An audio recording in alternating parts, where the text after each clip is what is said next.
नमस्कार दोस्तों, रकांतो story teller में आपका स्वागत है। और आप सुन रहे हैं मुंशी प्रेमचंद की लिखी कहानी विषम समस्या। मेरे दफ्तर में 4 चपरासी थे। उनमें एक का नाम गरीब था। बहुत ही सीधा, बड़ा आज्ञाकारी, अपने काम में चौकस रहने वाला, घुड़कियां खाकर चुप रह जाने वाला। नाम के जैसा ही उसका स्वभाव था। वह एक गरीब आदमी था। मुझे इस दफ्तर में आए साल भर हो गया था, मगर मैंने उसे एक दिन के लिए भी गैर हाजिर नहीं पाया था। मैं उसे 9 बजे दफ्तर में अपनी दरी पर बैठे हुए देखने का ऐसा आदी हो गया था, मानो वह भी इस इमारत का कोई अंग है। इतना सरल है कि किसी की बात टालना जानता ही न था। दूसरा चपरासी मुसलमान था।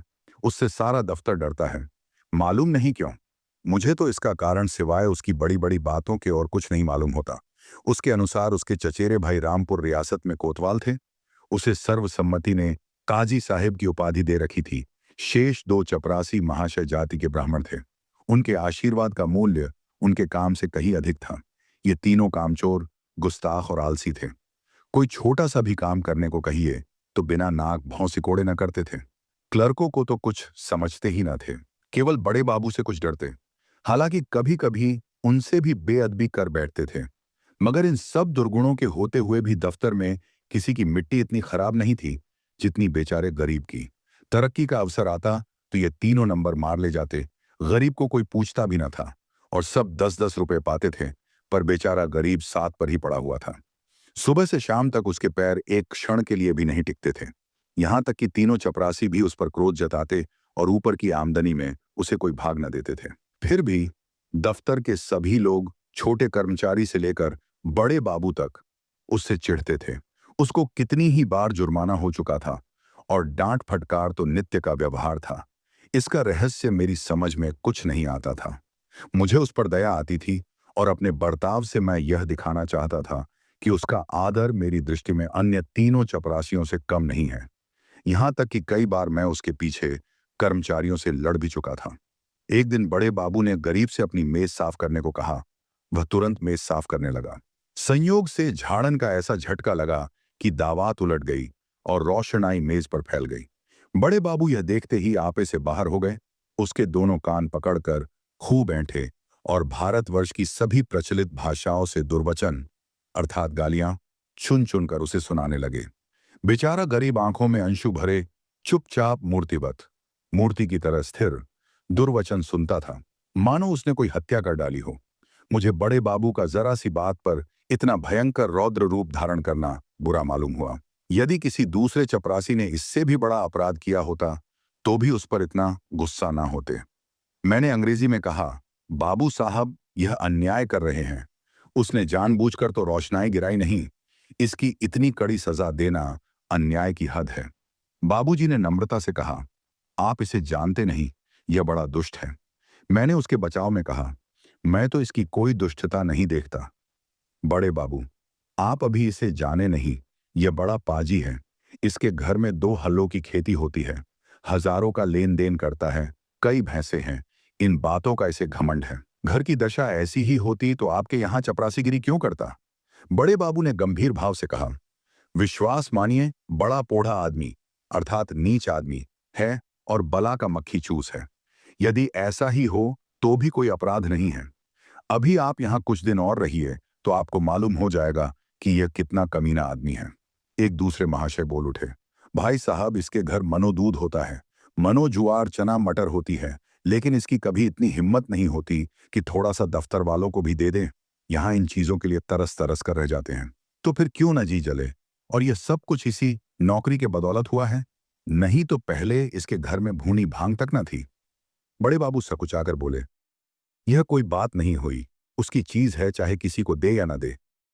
मैं इसका अर्थ कुछ कुछ समझ गया। बोला, यदि ऐसे तुच्छ हृदय का आदमी है तो वास्तव में पशु ही है। मैं यह न जानता था। अब बड़े बाबू भी खुले, संकोच दूर हुआ। बोले, इन बातों से लाभ तो होता नहीं, केवल देने वाले की उदारता प्रकट होती है और आशा भी उसी से की जाती है जो इस योग्य है। जिसमें कुछ सामर्थ्य ही नहीं, उससे कोई आशा भी नहीं करता। नंगे से कोई क्या लेगा? रहस्य खुल गया। बड़े बाबू ने सरल भाव से सारी अवस्था दर्शा दी। समृद्धि के शत्रु सब होते हैं, छोटे ही नहीं, बड़े भी। हमारी ससुराल या ननिहाल दरिद्र हो तो हम उससे कोई आशा नहीं रखते। कदाचित हम उसे भूल जाते हैं, किंतु वे सामर्थ्यवान होकर हमें न पूछे, हमारे यहाँ तीज और चौथ न भेजे, तो हमारे कलेजे पर सांप लौटने लगता है। हम अपने किसी निर्धन मित्र के पास जाए तो उसके एक बीड़े पान ही पर संतुष्ट हो जाते हैं। पर ऐसा कौन मनुष्य है जो किसी धनी मित्र के घर से बिना जलपान किए हुए लौटे और सदा के लिए उसका तिरस्कार न करने लगे। सुदामा कृष्ण के घर से यदि निराश लौटते तो कदाचित वे उनके शिशुपाल और जरासंध से भी बड़े शत्रु होते। कई दिन पीछे मैंने गरीब से पूछा, क्यों जी, तुम्हारे घर कुछ खेती बाड़ी होती है? गरीब ने दीन भाव से कहा, हाँ सरकार, होती है। आपके दो गुलाम हैं, वही करते हैं। मैंने पूछा, गाय भैंसे कितनी हैं? हाँ हुजूर, दो भैंसे हैं। गाय अभी गाभिन है। आप लोगों की दया से पेट की रोटी चल जाती है। दफ्तर के बाबू लोगों की भी कभी कुछ खातिर करते हो?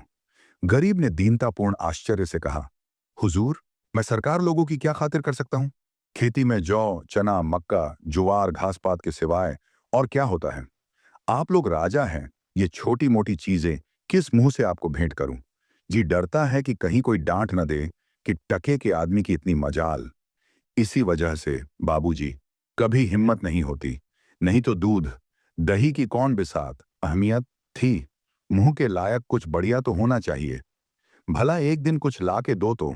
देखो लोग क्या कहते हैं, शहर में ये चीजें कहाँ मिलती हैं। इन लोगों का जी भी तो कभी कभी छोटी मोटी चीजों पर चला करता है। जो सरकार कोई कुछ कहे तो कहीं साहब से शिकायत कर दे तो मैं कहीं का ना रहूं। ये मेरा जिम्मा है, तुम्हें कोई कुछ ना कहेगा। कोई कुछ कहेगा भी तो मैं समझा दूंगा। हुजूर, आजकल तो मटर की फसल है और कोल्हू भी चल रहा है। इसके सिवाय तो और कुछ भी नहीं है। बस तो यही चीजें लाओ। कुछ उल्टी सीधी पड़ी तो आप ही को संभालना पड़ेगा। दूसरे दिन गरीब आया तो उसके साथ 3 हृष्ट-पुष्ट युवक भी थे। दो के सिरों पर 2 टोकरियां थीं, उनमें मटर की फलियां भरी हुई थीं। एक के सिर पर मटका था, जिसमें ऊख अर्थात गन्ने का रस था। तीनों युवक ऊख का एक-एक गट्ठा काम में दबाए हुए थे। गरीब आकर चुपके से बरामदे के सामने पेड़ के नीचे खड़ा हो गया। दफ्तर में उसे आने का साहस नहीं होता था, मानो कोई अपराधी है। वृक्ष के नीचे खड़ा ही था कि इतने में दफ्तर के चपरासियों और अन्य कर्मचारियों ने उसे घेर लिया। कोई ऊख लेकर चूसने लगा। कई आदमी टोकरों पर टूट पड़े। इतने में बड़े बाबू भी दफ्तर में आ पहुंचे। यह कौतुक देखकर उच्च स्वर से बोले, ये क्या भीड़ लगा रखी है? चलो अपना अपना काम देखो। मैंने जाकर उनके कान में कहा, गरीब अपने घर से ये सौगात लाया है। कुछ आप लीजिए, कुछ हम लोगों में बांट दीजिए। बड़े बाबू ने कृत्रिम क्रोध धारण करके कहा, क्यों गरीब, तुम यह चीजें यहां क्यों लाए? अभी इसे वापस ले जाओ, नहीं तो मैं साहब से कह दूंगा। क्या तुमने हमें भूखा नंगा समझ लिया है? गरीब का रंग उड़ गया, थर थर कांपने लगा। मुंह से एक शब्द भी नहीं निकला। मेरी ओर अपराधी नेत्रों से ताकने लगा। मैंने उसकी ओर से क्षमा प्रार्थना की। बहुत कहने सुनने पर बाबू साहब राजी हुए। अब उन्होंने सामान का आधा हिस्सा अपने घर भिजवाया और बाकी आधा दूसरों में बांट दिया। इस तरह यह नाटक समाप्त हुआ।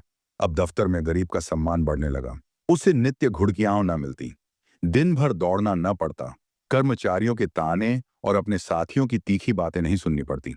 चपरासी लोग स्वयं उसका काम कर देते। उसके नाम में थोड़ा सा परिवर्तन हुआ। वह गरीब से गरीबदास बना। स्वभाव में भी कुछ तब्दीली पैदा हुई। दीनता की जगह आत्मसम्मान जाग उठा। तत्परता की जगह आलस्य ने ली। वह अब कभी कभी देर से दफ्तर आता, कभी कभी बीमारी का बहाना करके घर बैठ जाता। उसके सभी अपराध अब क्षम्य, माफ करने लायक थे। उसे अपनी इज्जत बनाए रखने का तरीका समझ में आ गया। वह अब 10वें 5वें दिन दूध दही आदि लाकर बड़े बाबू को भेंट किया करता। वह देवता को संतुष्ट करना सीख गया। सरलता के बदले अब उसमें चालाकी आ गई। एक रोज बड़े बाबू ने उसे सरकारी फार्मों का पार्सल छुड़ाने के लिए स्टेशन भेजा। कई बड़े बड़े पुलिंदे थे, ठेले पर आए। गरीब ने ठेले वालों से 12 आना मजदूरी तय की थी। जब कागज दफ्तर में पहुंच गए तो उसने बाबू से 12 आने पैसे ठेले वाले को देने के लिए वसूल किए। लेकिन दफ्तर से कुछ दूर जाकर उसकी नीयत बदली। अपनी दस्तूरी कमीशन मांगने लगा। ठेला वाला राजी न हुआ। इस पर गरीब ने बिगड़कर सब पैसे जेब में रख लिए और धमका कर बोला, अब एक फुटी कौड़ी ना दूंगा। जाओ जहां चाहो फरियाद करो, देखे हमारा क्या बना लेते हो। ठेले वाले ने जब देखा कि भेंट न देने से जमा ही गायब हुई जाती है तो रो धोकर 4 आने पैसे देने को राजी हुआ। गरीब ने अठन्नी उसके हवाले की और 12 आने की रसीद लिखवाकर उसके अंगूठे का निशान लगवाए और रसीद दफ्तर में दाखिल हो गई। ये सब देखकर मैं दंग रह गया। ये वही गरीब है जो कई महीने पहले सत्यता और दीनता की मूर्ति था, जिसे कभी अन्य चपरासियों से भी अपने हिस्से की रकम मांगने का साहस न होता, दूसरों को खिलाना भी न जानता था, खाने का जिक्र ही क्या। मुझे यह स्वभाव में आया बदलाव देखकर बहुत दुख हुआ। इसका उत्तरदायित्व किसके सिर था? मेरे सिर। मैंने उसे धूर्तता का पहला पाठ पढ़ाया था। मेरे चित्त में प्रश्न उठा, इस काइयापन से जो दूसरों का गला दबाता है, वह भोलापन क्या बुरा था जो दूसरों का अन्याय सह लेता था? वह अशुभ मुहूर्त था जब उसे मैंने प्रतिष्ठा प्राप्ति का मार्ग दिखाया, क्योंकि वास्तव में वह उसके पतन का भयंकर मार्ग था। मैंने बाह्य प्रतिष्ठा पर उसकी आत्म प्रतिष्ठा का बलिदान कर दिया। उम्मीद है यह कहानी आपको प्रेरित करने और भावनाओं को छूने में सफल रही होगी। हम फिर मिलेंगे एक नई रोचक और मनोरंजक कहानी के साथ। हमारे साथ कहानी की इस यात्रा में शामिल होने के लिए आपका दिल से धन्यवाद।